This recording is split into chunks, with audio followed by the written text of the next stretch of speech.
Monster Shop. Is it time? Are we on? We are on.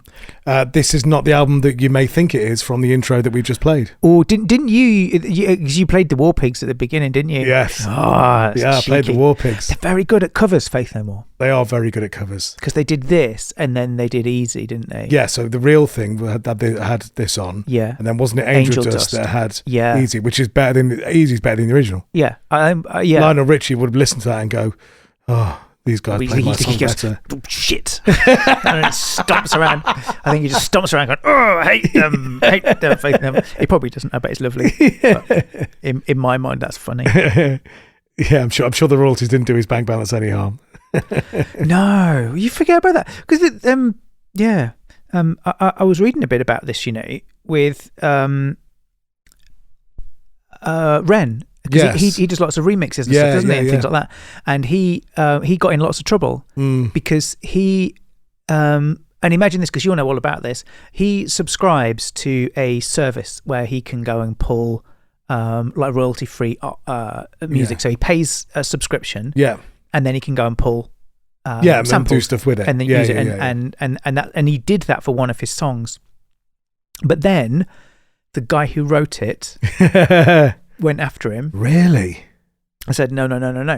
That's not the deal. No, that's not what we agreed. You owe me like millions of pounds. Wow.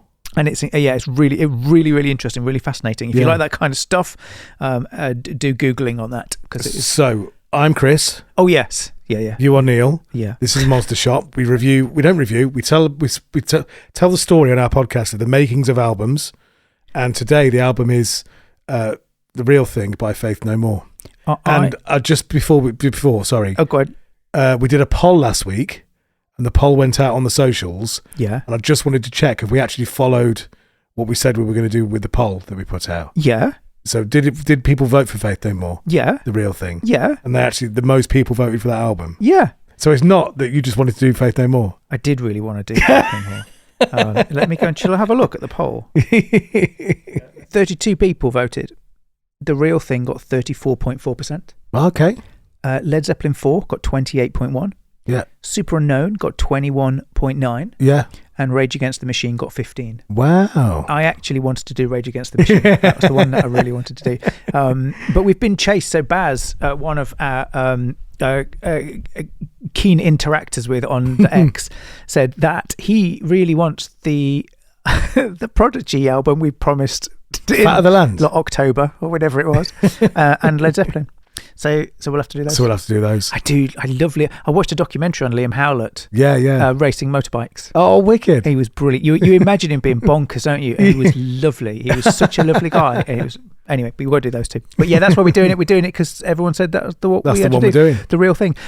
I had somebody describe this album and Faith No More as their Beatles. That's interesting, isn't it? It is, isn't it? I thought that was. I find because the YouTube interview that we've used for this is a Gibson one, and it's with Matt Wallace, who produced the record. We've got a few interviews. I'd never heard of Matt Wallace before, and he's amazing. What a guy! He's just. I want to be Matt Wallace. Yeah. Do you know what I mean? When you watch somebody and you think you're that good, I want to be I want to be you. Yeah, and he's amazing. Yeah, but he across this whole Gibson thing, which is about 20 minutes, is it? Something like that? Yeah. It's half an hour, the whole interview. Half an hour. He tells the whole story of the record and the band and everything. Yeah. And to be honest, we've got to use loads of it because it tells you everything you need to know.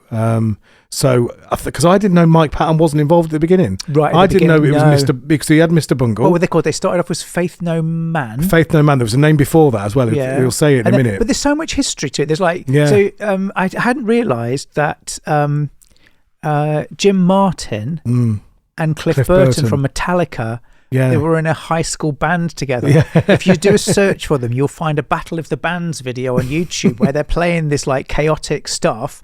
Cliff Burton is playing the bass line from For Whom the Bells Toll, or Bell Toll. I can't never say Bell Toll. Bell Tolls? Bell Tolls. Bells Toll. Better Bells. tolls. Anyway, that and you can hear them doing that, and Jim Martin's playing, and because I hadn't realised that Faith No More were right in the middle of that. You say earlier that Bay Area scene. Yeah, they're right in the middle of San Francisco, and you've got kind of Exodus and Testament and Metallica and all these bands, the kind of thrash bands. Yeah, and then you've got Faith No More. Yeah, and this whole album to me is just this like melting pot of stuff. Yes, and there's a lovely bit. I think it's later in the interviews, but there's a lovely bit where Matt kind of goes, if you took any one of the members of the band out, you would get a radically different sound. Like each one of them is pulling the band. Yes. And he describes it as like a spider's web, right? Where each member of Faith No More is pulling the band in a completely different direction. And what you get is this kind of like melting pot of those influences. But they're all playing full on. They're all doing their thing flat out. And like trying to find space for them and trying to balance the whole record was a challenge.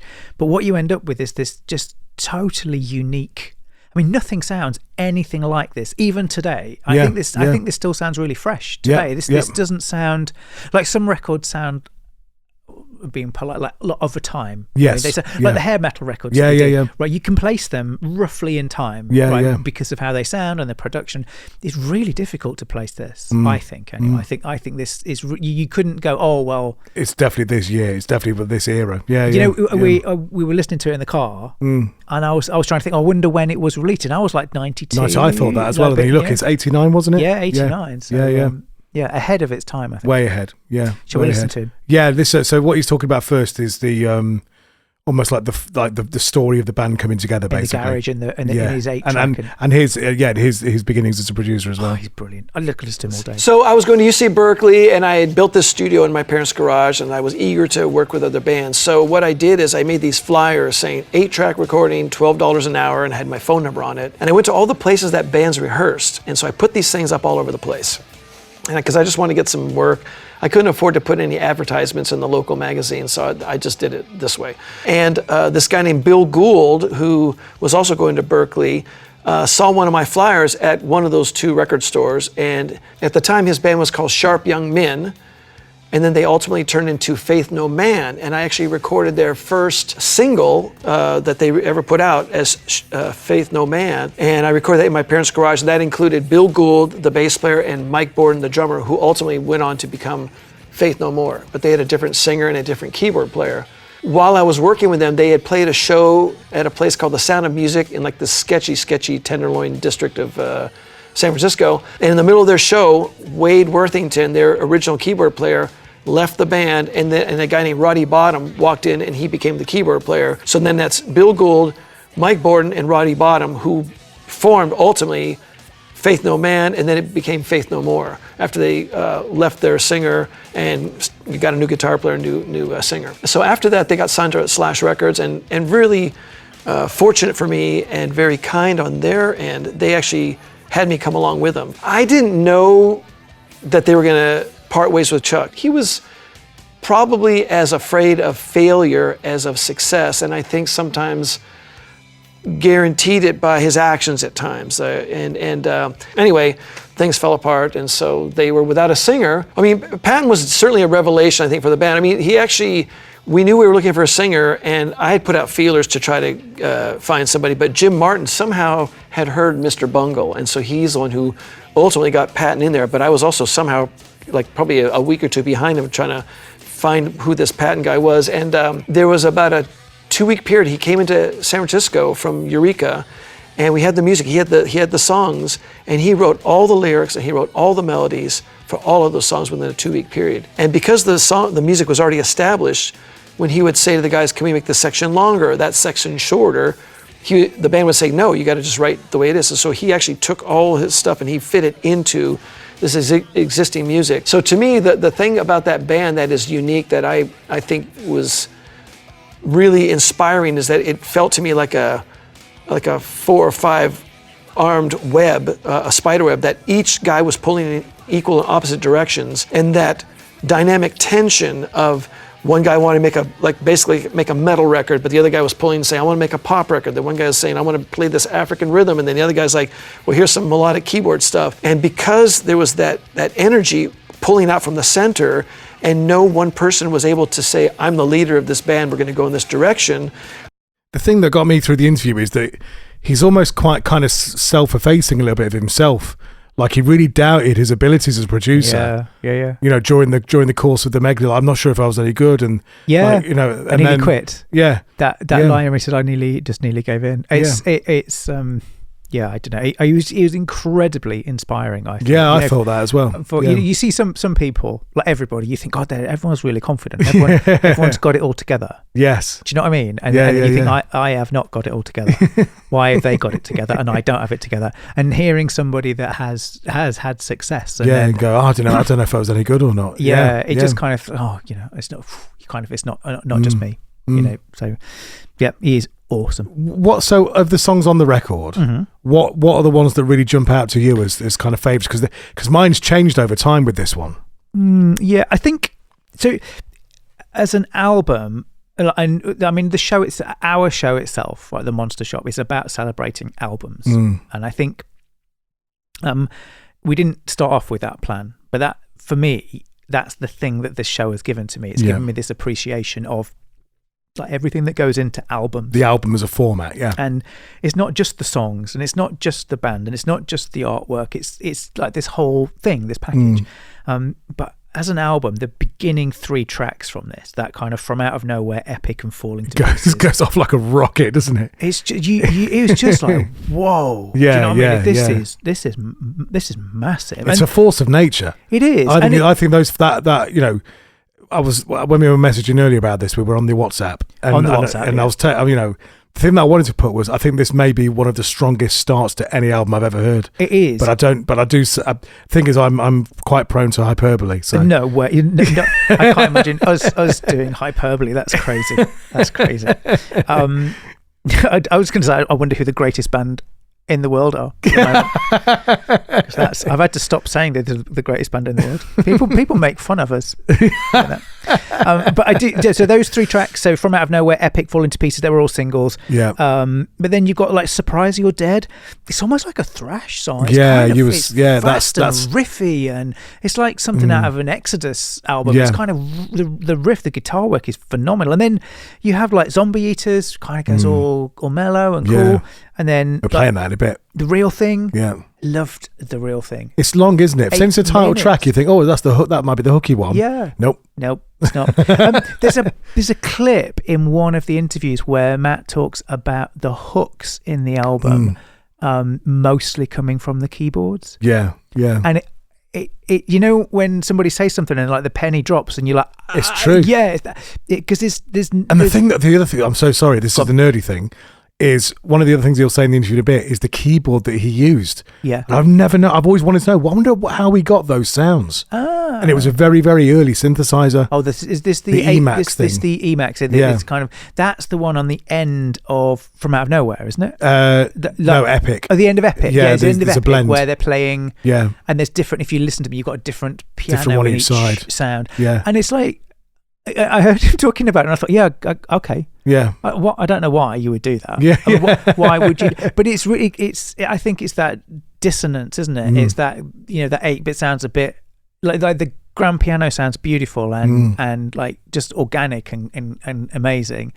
And the keyboard just doesn't. And I think either of them on their own, like the keyboard on its own perhaps wouldn't work. No. But with the melody of that, with the sound of the grand piano, it works. Yeah, it definitely works. But yeah, just phenomenal album. This it's just it flows. There's short songs like Surprise You're Dead, 2 minute 27. Yeah. The Real Thing, 8 minutes 12. Yeah, as all good songs should be, really. You like a long song? I do like a long song. Yeah, I like the ones where it's an album and it's 3 songs on it. I kind of forget where I'm at. I swear. The Metallica. When Metallica did like probably And Justice. That's the limit for me. I think where they're going to be like, I'm like, oh God, I've forgotten where the song started now. I don't know what's going on anymore. There's an instrumental, isn't there, on it as well? Yep. And my favourite, because I was going to say the bit for me is I started off loving those first ones. Yeah, they were the ones for me. That's the hook, isn't it? Yeah, they pull you in. And as I've gone through and even listening to it today, I've gone, no, there's gold on this record that I missed before, and it's actually as the album comes to its sort of culmination, which I just think is brilliant. Like Underwater Love, I think it's absolute. That's the one for me now. Do you know until we did this process of going back and really listening to it again, if you'd have asked me, I wouldn't have been able to recall the song. Yeah, it's weird, isn't it? Yeah, and I listened to that today, going, that's the best song on the record. That is hands down the best song on the record. So you've got a habit of doing that as well. There's so you know the Linkin Park record. Yes, and you wrote back to me and said something like, because we were gonna do some local radio, weren't we? Yes. And I said, I really want to play something off this album, and you said, Talking Over Each Other is the track for me. I was like, I don't really like that. That is my favourite song now. See, I was right. It's weird, isn't it? It's weird how, and I think albums do this, where they have these immediate songs that kind of they're hooky and poppy and pull you in, but then the beauty of an album is that there'll be tracks on there that work later. They kind of grow on you over time. I had a moment today. I was playing a show today. I was doing a little gig in a pub. Doing a show. With fireworks, pulling your pants off and doing the whole. But the thing I like about playing this place is called the Hawk and Buckle. It's in Etwall for anyone wants to go. It's lovely. Chris Peach, lovely man. I'll send him a link to this. He'll love it. He likes Counting Crows loads. Oh, does he? And that sort of stuff. Yeah, but that's hard to play because he plays like Out of Time and all kinds of stuff. But I play. I like playing that because normally people want Brightside. They don't want stuff that I like. Yeah. So I did that. But then there was someone else there that really liked Damien Rice. I love Damien Rice as well. Don't you? Yeah, I do. And what I was going to say was, that's the only album I've got where there's multiples of those. Right. Of that thing of like, there's more than one of those on this record. There's quite a few of them. Counting Crows do that. Yeah, they do that. And the Goo Goo Dolls, yes, which we haven't made fun of me yet for my New Year's resolution, which we're not going to talk about. But it didn't last very long. What, the New Year's resolution that you're going to what was it? One vinyl a month? Yeah. And how many are in the Goo Goo Dolls pack that you bought? 5. But it's only one box set. And they're really rare. They're really rare. They can't get hold of them. I wanted Superstar Car Wash. It never really came out here in the UK. Yeah. I really wanted it. And a man had the box set, and there's like one for sale. So I was like... So you bought one thing? Yeah. With 5 things in it? Yeah. Yeah. I mean, you don't count the peanuts in like a marathon or whatever, Snickers, do you? You go, I've had just one. But yeah, no, I'm not doing very well. I put everything on Discogs. I've listed everything on Discogs. Yeah. All my albums. And nice. Yeah, I might have a problem. Right. It was so although like Underwater Love stands out now, the one forever from this album that is not like, for this album for me, when I see that cover, I think of Epic. That's the song I think about. It's the end of Epic. It's that, and it was the MTV. Do you know what I mean? It would be that you would have been in like, for me, I would have been in pubs. So I'd have been at college. I've been in pubs, and this would have been on the various TVs around. Do you know what I mean? That video. Should we play it? Yeah, but the before, I've got before and after for this one. Ooh, so the before is going to be the guys in the kind of rehearsal room talking about this thing coming together, like Epic coming together. It's a bit kind of like they're recalling the situation. You know what I mean? So it's kind of a flowy conversation. But I want to put it all on, and then we play Epic. Yeah, and then at the end there's a little treat. Ooh, lovely. And do you know when we come back? Yeah, I want to talk about the album cover. Yeah. Okay. Yeah. Cool. We were rehearsing in the rehearsal space. And the keyboard player had his horn patch, and he was playing drums. And I came into practice, and I heard them playing this just the da-na-na, da-na-na-na, and they were just doing that over and over again. And I just picked up my bass, and I just started playing a bass part that fit with that, and that was it. It was really fast. Really fast. In the time of rehearsal, we were in LA. Yes, yeah. And myself and Jim, the guitar player at the time, were in this apartment. And we didn't have a phone. We couldn't afford to turn the phone on. And Jim is a very, very unique and particular person, to where he would stay up until about 6 or 7 in the morning every night, no matter what, right? Yeah, and sleep until at least 3 in the afternoon. So what I would do with Jim was I would go into rehearsal, 7 or 8 at night, and I would play with Jim. And what I ended up playing with Jim was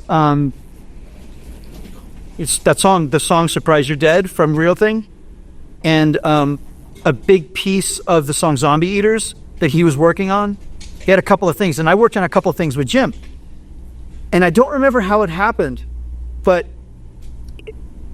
and they weren't coming to practice. So, well, where are they? Oh, they'll be here, whatever, they'll come. They weren't coming to practice. It turns out that you were rehearsing in the day with Roddy, like a regular routine, as they were rehearsing today, and somehow I switched and I flipped.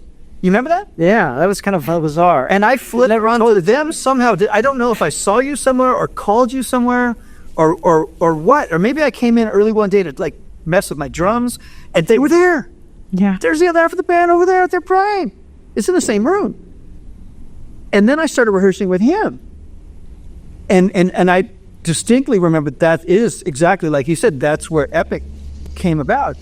And we were just playing groove. And it had this groove. And then later, like piano stuff was like, I mean, the funny thing is we play grooves over and over, and then we recorded on tape, and I would drive in my car, and I would listen to that groove over and over and over and over and over. I mean, in my car, that'd be the only thing would be that one groove playing. And I remember when you start hearing things. I remember driving to the beach when we had just put Epic on a cassette and listening to it. Yeah, I remember. Exactly. I have that tape somewhere in my house. Oh, wow, this is the super powerful part. That was the first part, super powerful part. And one thing about, that's how it was. If you hear repetition a lot, your mind, it's like, starts creating things that aren't there. And it's like if you stare at a white picture of canvas, you start seeing pictures even though they don't exist. Yeah. And I would just listen to this over and over, and I started hearing the piano part because I just kept hearing this thing over and over again that had nothing on it. And we just kind of plugged it in because I was already hearing it in my head, and there it was.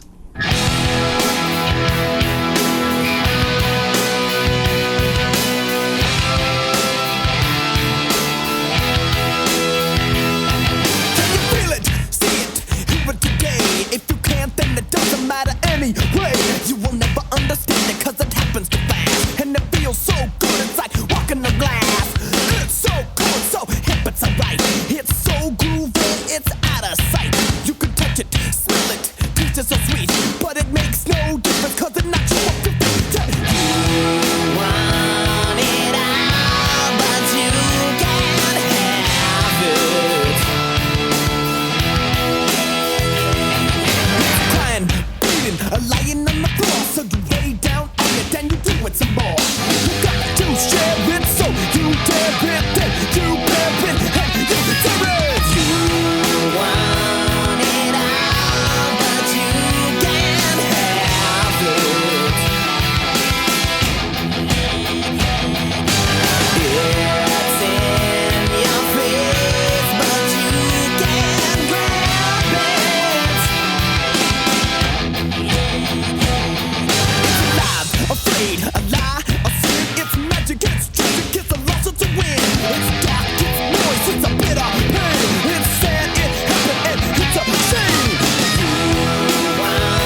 is it?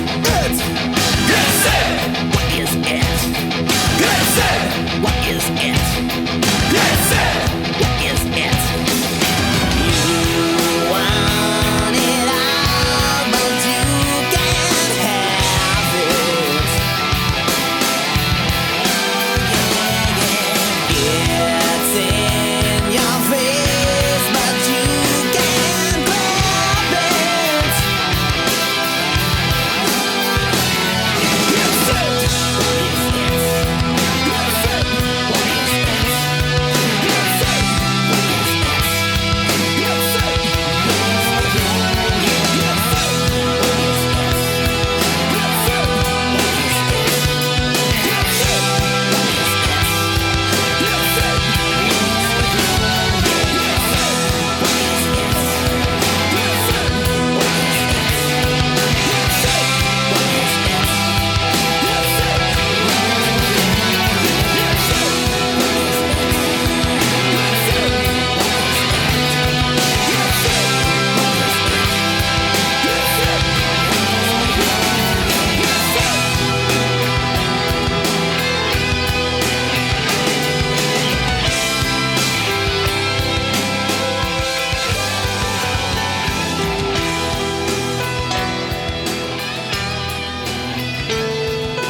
If you're listening in stereo, on the left-hand side is Bill Gould playing those chords. It's on an Emax, so it sounds kind of clunky.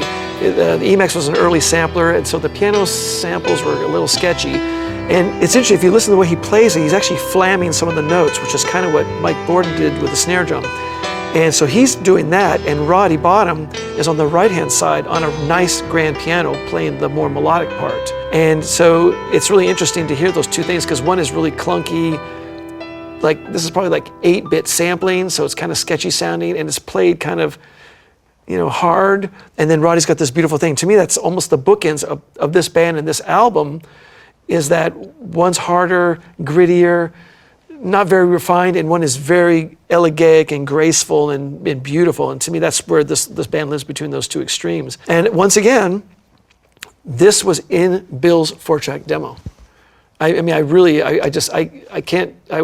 love to take credit for so much of this stuff, but he had this on his demo, and so he ended up playing that, the one side, the left-hand side, and Roddy played the other side, but it was really him. Bill did it. There's a really interesting thing between, like, Mike Patton's an interesting guy, right? Like, it's a bit, yeah, chaotic, isn't he? Yeah, but but like, you can't pin him down, sort of dude, and he'll do what he wants to do, and yeah, but he's always kind of got it right at the same as well. You look at his projects. Yeah. So Mr. Bungle, obviously Faith No More, Dead Cross are one of my favorites as well. It's like really difficult to kind of go, oh, that's his. That's his. That's Mike Patton, and because he's like, no, I'll do whatever. And I think that there's a beautiful little moment from that same interview was with Matt Wallace talking about Epic, and talking about the vocals, and because it sounded, the chorus, the way he sings it, I couldn't imagine him singing it any other way. Oh, but yeah, it's like, it's almost flat, isn't it? Yeah. It's quite laboured. No, that's not the word. Yeah. It's kind of bendy. It's like it's like purposely, like, not quite where it should be. Yeah. Do you know what I mean? Yeah, it's like I love something Dillinger do. Yeah, a exactly. Lot of that that kind of stuff. I do. It's worth pointing out as well with this, getting that interview with Matt, that he did all the vocals and lyrics, wrote all the, because he came to the band late. Yeah, they'd already written the music. Yes, and then wrote everything in 2 weeks. Yeah, you know what? Because some of the stuff on it, he was 19 when he did this. Yeah. Some of the lyrics on this album are excellent. I mean, they're really phenomenal. It's not the kind of thing you would, you know what I mean? It's not like, I mean, if I had to do my homework just before going into college, do you know what I mean? You can tell that you've done it, like, you know what I mean, while you were sitting outside on the wall waiting for the door to open. No, he was in there. He was in there. Yeah. It is extraordinary. So, yeah, let's listen. It's cool. One of the interesting things about this song is that when you hear Mike Patton sing the chorus, he goes, "You want it all," and it sounds like he's flat most of the time, and he doesn't quite get to the note, and he's just like, he's kind of lackadaisical. So I'd stop the tape, and then he would just, and I'd go, "Why can't you just go, you want it all?" And I just wanted to land on the notes, and he just said, "No, I'm not going to do that." He sang in a way that sense of yearning getting to the notes is really essential to making that song work. You can hear Mike Borden's drumming. Again, it's that really solid tribal stuff with him and Billy playing. No guitars even in the verses at all. It's just voice, drums, and guitars. So keyboards come in the chorus, and then there's the guitars in the chorus. And of course, the song has the instrumental section that's 45 seconds of drums are kind of going off, playing their thing. Bill, the bass player, is playing all kinds of melodic stuff. He's not even holding down the low end. And Jim Martin is playing probably 4 or 5 different guitar parts in that section. So again, very, very well put together track. Again, Bill Gould envisioned it. I just helped capture it. Well, for me, I mean, at that time, I think the only thing I knew about that time in rap was probably Grandmaster Flash's The Message, which I felt was a groundbreaking song. But to me, the fact that the band was able to join these two different kind of worlds into one thing, I thought was really groundbreaking. And I wish I could say I had something to do with it, but I was just there as a person to capture it and be there to support them. But it was really Patton came up with this stuff, the band came up with the things, and I really was just like their champion. I would be the one who would say, hey, maybe we can shorten this section or try some ideas here and there, but it was really them. And I was, and then when the band said we made a pop record, I'm like, well, this kind of music had never been heard on radio before that. And so it was a big, big leap of faith, and it somehow, they were right. I mean, they were right. I think that Faith No More knew that their audience was out there, and they went and found every single person with every tour, and every time someone watched this stuff on MTV or heard on the radio, they actually brought their audience to them, and that's I think what they did. So I think we just followed our guts. I think this was one of those records where we just did what we wanted to do. Those guys were so, they just kind of followed their own muse anyway, so they just did what they wanted, and I think that was the perfect storm of them doing exactly what they wanted to do. I was able to support them and help them realize their goal and their vision, and we were able to make a record that we liked. That's the key for me. That is the key. That is the pot of gold. The pot of gold is the producer enabling the artist to produce the art, or to create the art. Getting out of the way. Yeah. Yes. And helping the artist to get out of their own way. Sometimes. I think this journey that we've been on with this show, we've obviously focused on producers, and I think. For me, it's been a real journey of discovery, right? Hearing how voyage of discovery. I've lost it. Sorry, mate. I was going to say that the difference between like a Rick Rubin and a Bob Rock, and a Mutt Lange, where you've got these producers, some of that are super hands-on and will take the guitar off you and show you how to play it and then hand it back again. I want it like this. Well, you just do it then. Yeah, and then, all right. But then you've got people like Matt, who is a musician, but is coming at this from a different perspective. It's like, I'm trying to make you the best you can be, not you know what I mean, not like you hear people say, working with Mutt Lange, for example, like AC/DC said this, didn't they, that it made them better. Like they went into the studio thinking they were pretty good, and then like 3 months later coming out looking back and kind of going, actually, we're a better band now. I wasn't that good. I'm a lot better now. And it's a radically different thing. I think it's almost like a performance coach. Yes. Rather than a producer. And I don't think people realise necessarily how hard playing music together is in a band. Yeah, you've talked about this, I think, and it's it's not easy. It's not an easy thing to do. It's hard enough just to do it. But that being in tune with everyone, but also making sure that everyone's got their personality and what's going on, and they've got their part to play, and I think particularly with Faith No More, that's what you get out of it. You hear every band member. Yeah. I think producing that must have been hard. Like mixing it must have been hard because every band member's got their thing. It's a weird production to this album, I think. And I noticed that the YouTube video that the Gibson YouTube video that we used for Matt's interview clips, that's got the songs woven in it, and they've radically changed them. They've EQ'd them or compressed them. They've done something to them because they sound totally different. They sound like 90s hard rock. Whereas this album to me sounds a lot more like 80s San Francisco thrash. It's got that kind of dry sound to it. God, that's so interesting. I've never thought of it like that, and it has. It's weird. That's isn't exactly what it is. It's super weird. It's a 90s kind of like alt pop grunge rock masterpiece. Yeah. With Bay Area production. Bay Area production, yeah. The thing is, like I was going to do a piece where when we did this, just kind of saying, look, do you know, this is an album that I think if this album had been released in, let's say, 92, yeah, I think it would have been like even bigger than it is. I think the audience would have been even bigger, because you don't get that, that coming together where you get those masterpieces where the production is exquisite, the artistry is incredible, everybody's there, the Back in Blacks or the Hysteria. But having said that, I don't think it would, like, I want this album to have more bottom end and more punch. Yeah. But I think if you did that, it would lose there's an essence, isn't there? Yeah, there's definitely, and there's another interview I think we'll pull in a bit, which talks about that, particularly with his approach to the vocals and how he captured the vocals and what he used. Because when he said the mic choice, my mic brain went. Well, I don't know if I'd done a big fat condenser. No, it's the opposite. It's a C414. I'll give the game away. It is a large diaphragm condenser. Yeah, but it's not as big as it's not. You'd associate it with mic and guitar amps personally, or an acoustic guitar, or a wind instrument. Yeah, and he said that the reason for that is because of Mike Patton's delivery. If you got a like a Neumann or one of those sort of things, it would have blown it out. Like, it wouldn't have had the right impact. But it was the way he used compression on the vocal. I think with Faith No More, in their minds they thought they were a pop band, and yes, sometimes they were. Like maybe about a fifth of the time they were a pop band, but then a fifth of the time this is like a thrash metal, blistering, brutal sonic assault, and that's where the band lived. And it's hard to remember what the mics are on this record because it's so long ago, but I want to say that it was probably something like an AKG 414, because I knew I wanted a microphone that was a large diaphragm condenser to catch all of Patton's energy.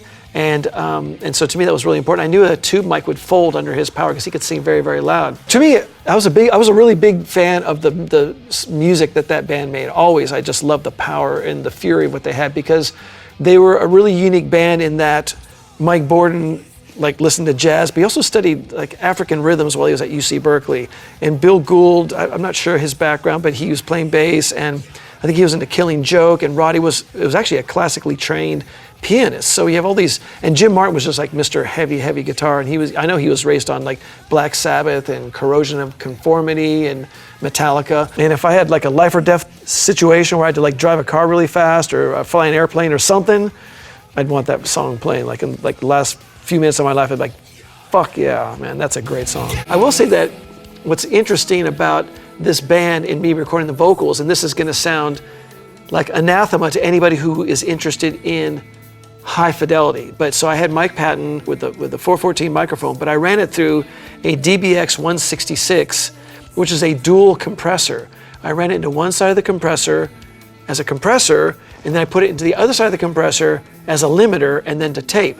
So a lot of people would argue that's really not a good way to do it. I could have used other pieces of gear.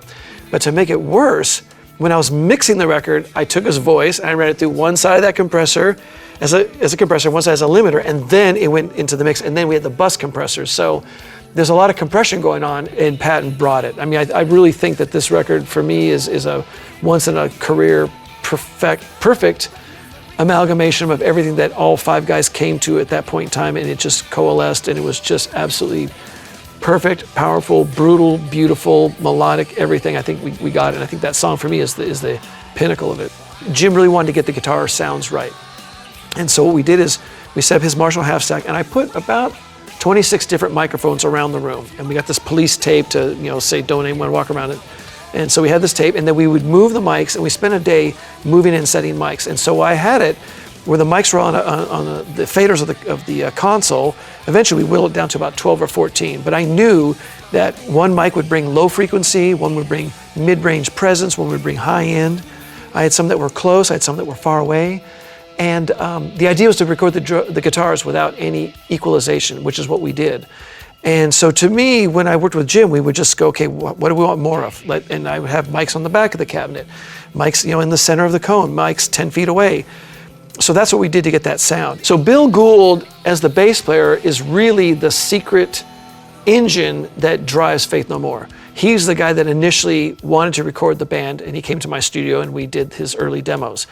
He's the guy that is always pushing to create the songs and the whole idea. And he's the guy who would be there every day during the recording for the most part. So he's the guy that, and he also has a very singular, unique bass sound because one, he was playing this Gibson grabber bass, but it was through a PV guitar head.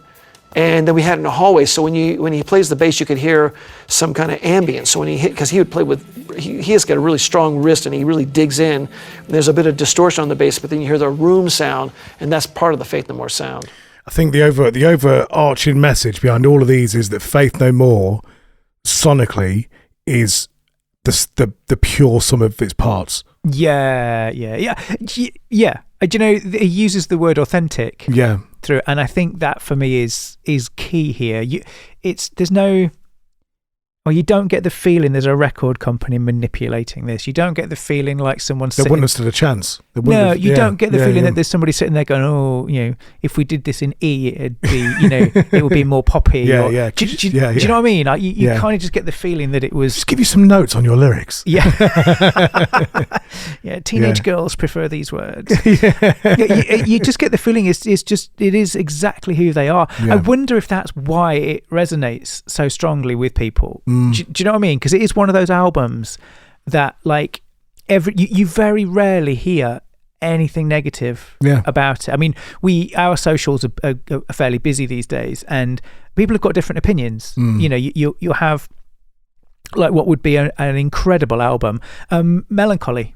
We posted about, and someone said, "Oh, well, my favourite's Gish." And you think, well, that's clearly that should be like a really obvious album that everybody prefers that album to the other one. But everyone's got their own opinions, and this one I think is really interesting because you very rarely hear anything negative about this. No, but what you can hear is where bands like the Chili Peppers and Rage Against the Machine and where they kind of came from with this, or at least were influenced in some way, I think, by this thing, by this beast. Because he raps on this album, but he doesn't get called nu metal or rap rock or whatever. Like it's genre, like you can't. And slap bass. Like slap bass all the way through the record. You're like, when you put slap bass like that on a rock song, great. It sounds awesome. But you're you're right. The influence is. I was looking. But the tones. It sounds cheesy. But they said this to me the other day because we talked about, you're quite good on the guitar. Well, the guitar's quite expensive or whatever. And no, so your tones in your fingers, the tones in the way you play, the tones in your attitude as a performer, and it's true. It's not the bass that makes him play like that. It's not the mic that makes Mike Patton sing like that. It's just trying to find the right tool to capture their energy as a human being, isn't it? It was when I used to do a lot more photography, it used to wind me up massively when you'd go and do stuff and someone would say, "Oh, what camera did you use?" Yeah. Don't matter. It doesn't make any difference. And I saw somebody there was a famous photographer getting really angry, saying you wouldn't, you go down for a meal in a great restaurant and the chef serves you your food. You don't go and what pans did you use? Yeah. And it's weird, the obsession, I think, with tech. And it's the same. We used to have a camera club. There's a guy called Paul Ainger, if you remember Paul. And I remember we used to do these weekly like photography challenges. So it'd be like, it's got to be we did a macro, or we did like mono, so black and white stuff, and we all had these challenges every week. We did it for a couple of years, and eventually he did his photography with a phone. It was an iPhone 6. And everyone else was using these massive like SLRs, and he would win nearly every week's challenge. Just got the eye for it. And it's that attention, and it's that it's fascinating. I think it's fascinating. I really do. That whole that obsession with tech and perfection and stuff. And it's like I don't know. I wonder sometimes if it's easier. Is it easier to focus on the hardware and the guitar than it is to go and do another 50 hours of practice. Yeah. Do you know what I mean? True. And I do wonder that.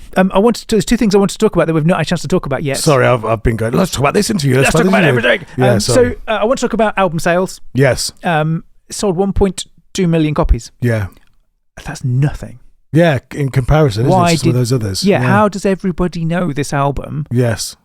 And no one bought it? Because they all taped it for each other, didn't they? It was it was at that time. Yeah, everyone would have taped it. Angel Dust, that came after it, their record company hated and said that they'd ruined their career. That sold 1 million copies. Yeah.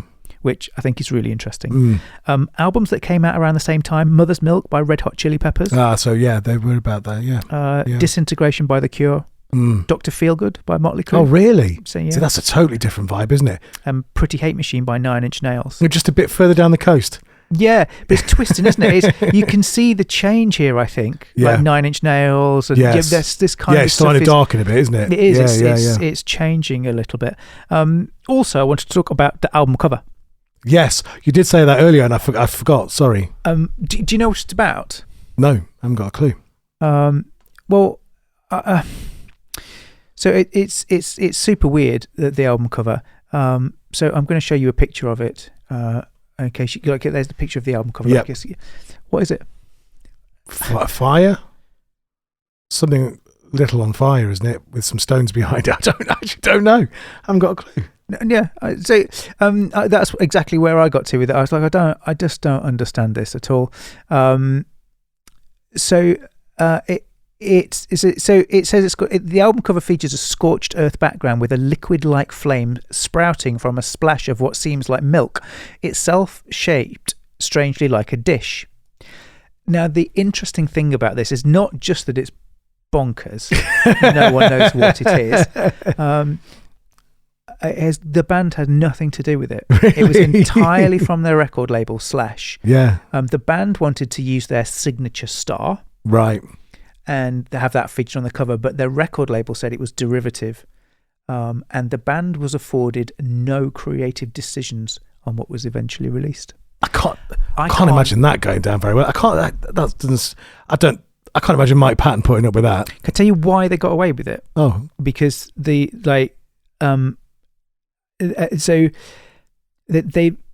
weren't a big band at that point. Okay, right. They were teeny tiny. They'd only just been signed. Yeah. And they were, and I think, imagine you were you were a record exec, and someone gave you demos of Faith No More. Yeah. You're like, I don't know what that is. It's great, but I don't know what box. Where do am I selling this to teenage girls? Am I selling it to old men? Am I selling it to where am I selling this? Like selling hair metal was easy. That was dead easy. And like selling Rage Against the Machine is easy. Yeah. And selling Alanis Morissette is easy.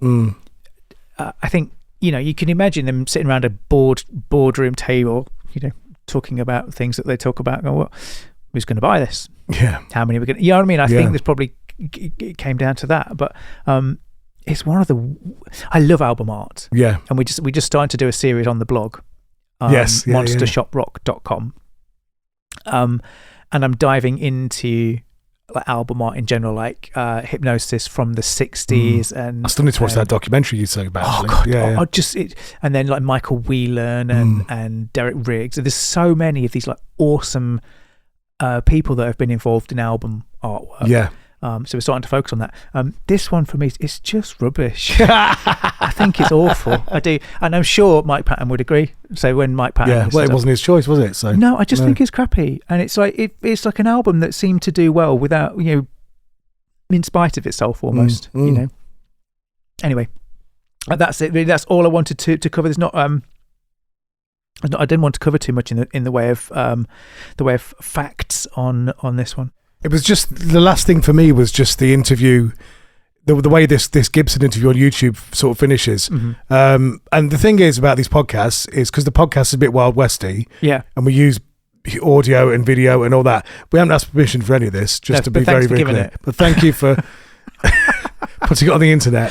If you don't like it, we'll take it down. If you want. That's the way it works. If we can find the button, but that's the way it works on podcasting. But this particular one, it was, it's hard to know which parts of that interview to include because it's just go and watch great it. Interview. Go and watch it on YouTube. It's absolutely incredible. It's got Gibson on it. It's Matt Wallace talking about recording Faith No More and this album, The Real Thing. But it's the way, it's his almost connection to this idea of like, he didn't think he was good enough. Yeah. And he was. And actually this music, he gets quite emotional, you know? Yeah. This music has helped people. And he's had a part to play in that. And I think he's just a really likable guy, isn't he? And you kind of get the feeling that he does doubt himself a lot, and he has a lot of bad days where he feels like he's not good enough, and not, do you know what I mean? And not great. And I think, I don't know, for me, he just came across as this like just great role model, that somebody that had done this amazing thing, without. Almost egoless. It wasn't like, I'm amazing, I'm going to do this. It was like, he talks about, obviously doing the first single with them, but then when they got signed, almost like, well, they're going to use somebody else. And I was really happy that they allowed me to continue the journey with them, kind of thing. And again, he stayed with them, right? Yeah, I think it says a huge amount about the band and about him and about how they carry themselves. So, it's absolutely phenomenal, that interview. Really, really recommended. For me, that was probably the pinnacle of my career in terms of having me being visible and wanting to work with me. Because when that record hit, somehow people found my home number, because I was having bands call me at my home, like, oh my goodness, how'd you get my number here? It was such a groundswell of excitement behind that record that people sought me out to work with them. I think the thing that made it work for the guys at Faith No More and myself is that I think we trusted each other. I think we did things for the right reasons. I think that this record was one of the few records, well, not few, but one of the records that the band and I just did it for the right reasons. We did not expect any kind of success. We certainly didn't expect it to blow up. It never occurred to us that would happen, at least to me.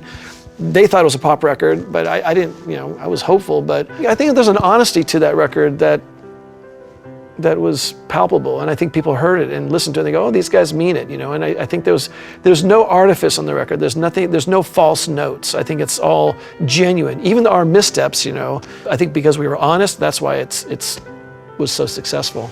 The thing that I still love about making records is that you can be in a room with somebody at the moment of creation, and there's still people out there making amazing, incredible, inspiring music that is still essential and that moves me and that I feel the world has to listen to or has to hear. They have to listen to it, but they have to hear it. And I think that music at its very base level is entertainment, but in the right circumstance, with the right lyric at the right moment, I think it's essential. And I've heard this from enough people that certain songs have had people decide to live another day. That has actually happened.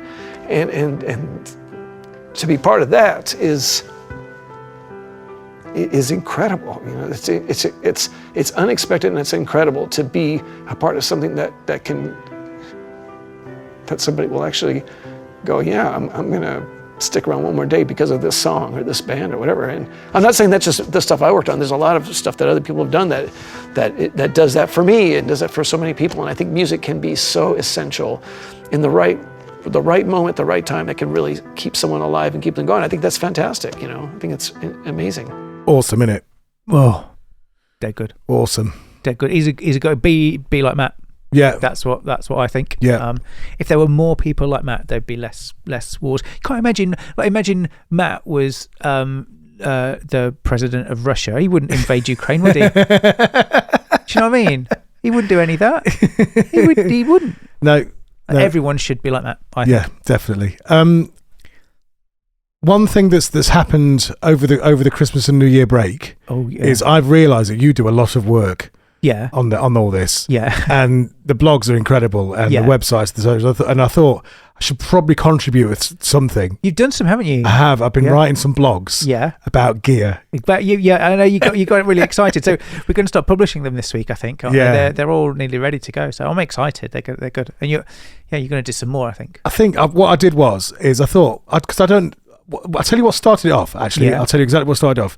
There was a video that I watched, and it was about Randall Smith, who is the main dude behind Mesa Boogie Amps. Ah, okay. And it was a short clip it was a brilliant clip. And it was a clip of him telling the story about what he did was he basically hot rodded Fender Princetons. Yeah. And he said he boosted them. Right, yeah. And there was a bit where Carlos Santana was knocking about, and he had this. I mean, when I'll plug into that, give that a go. And Carlos said, I'm not plugging into a Fender. I don't use Fender. He went, no, I've boosted it. Yeah. so Carlos Santana plugs it in. It's like, this is the greatest amp I've ever heard in my entire life. Wow. And it became known as boogied. Right. So if you're taking your amp to this particular place where Randall Smith was, you've got your amp boogied. Right. Yeah, and I won't give it away, but the story behind the Mesa is ridiculous, where the name Mesa comes from. But if you search for Randall Smith on YouTube and the story of Mesa Boogie or whatever, that will probably come up. But it got me thinking about, I don't know anything about all these gear manufacturers and all these. There's probably a story about these things that are similar to, the story right behind the albums. There's probably interesting tales within there for us to discover. Probably so that's where I'm going. I'm going to go fall down a hole. And put some blogs together. Studio staples, aren't there? That get used, like the Studer tape recorders that get used, and we talk about the SSL consoles, and we talk about Neve and Neumann, and the compressors that got used and the preamp. So I think you're right. I think you're onto something there. I think it'll be Marmite. I think it'd be something that people aren't. Well, if people are interested in that, because unless you're working in a studio, you're probably not. No, that's it. You don't know about all this stuff. Yeah, and it's. I think it's super cool. I really do. The story. I mean, if you like that kind of the Sound City documentary that Dave Grohl, that's lovely. It covers a lot of that in the history of the Neve console and why it was important. And I love all that. And I love the history of studios and the albums that got recorded there. Yeah, and I think I think there's something really cool about that. I think we'll do some. See what more happens. Of those things, but we do. Yeah, we do put quite a lot on the blog. It's quite good. Yeah, I like it. Yeah, that's that. Right. We should probably say goodbye soon, but we've got one more song to play first, don't we? Should we do it? Yeah, let's do it.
So I think going forwards, I think for every album that we do, we should probably have a Gibson video with the producer.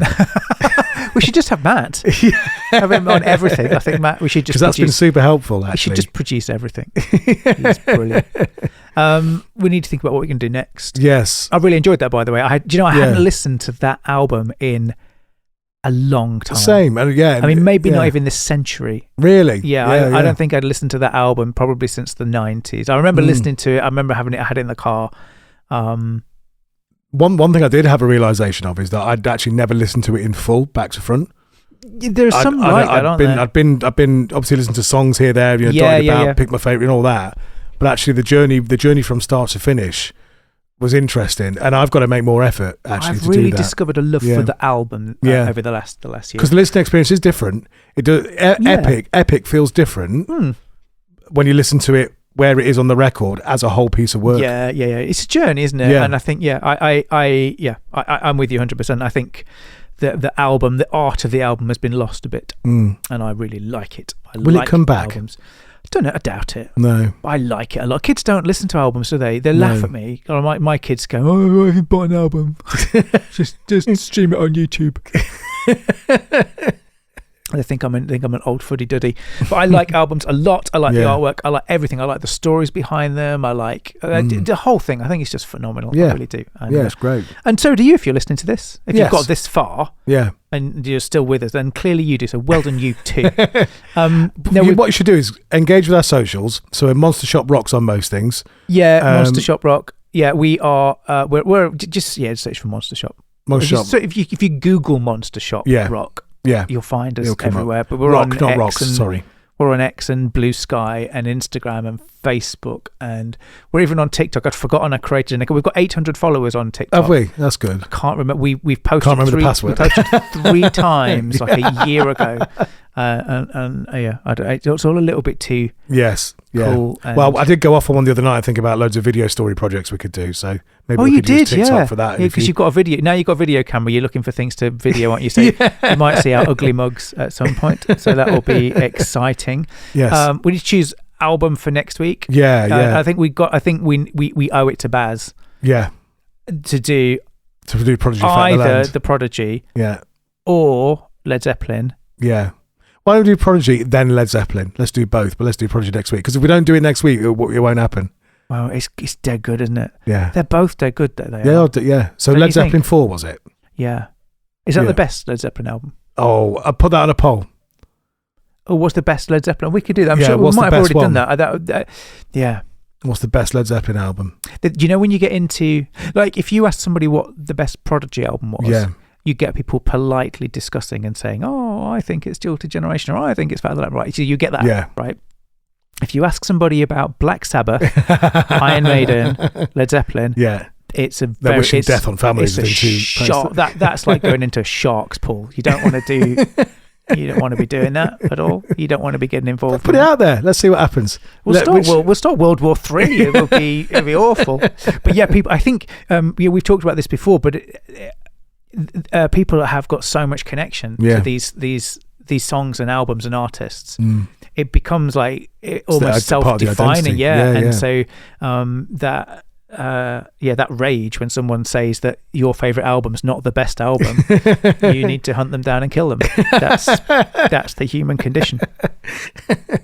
Right, so Fat the Land next week.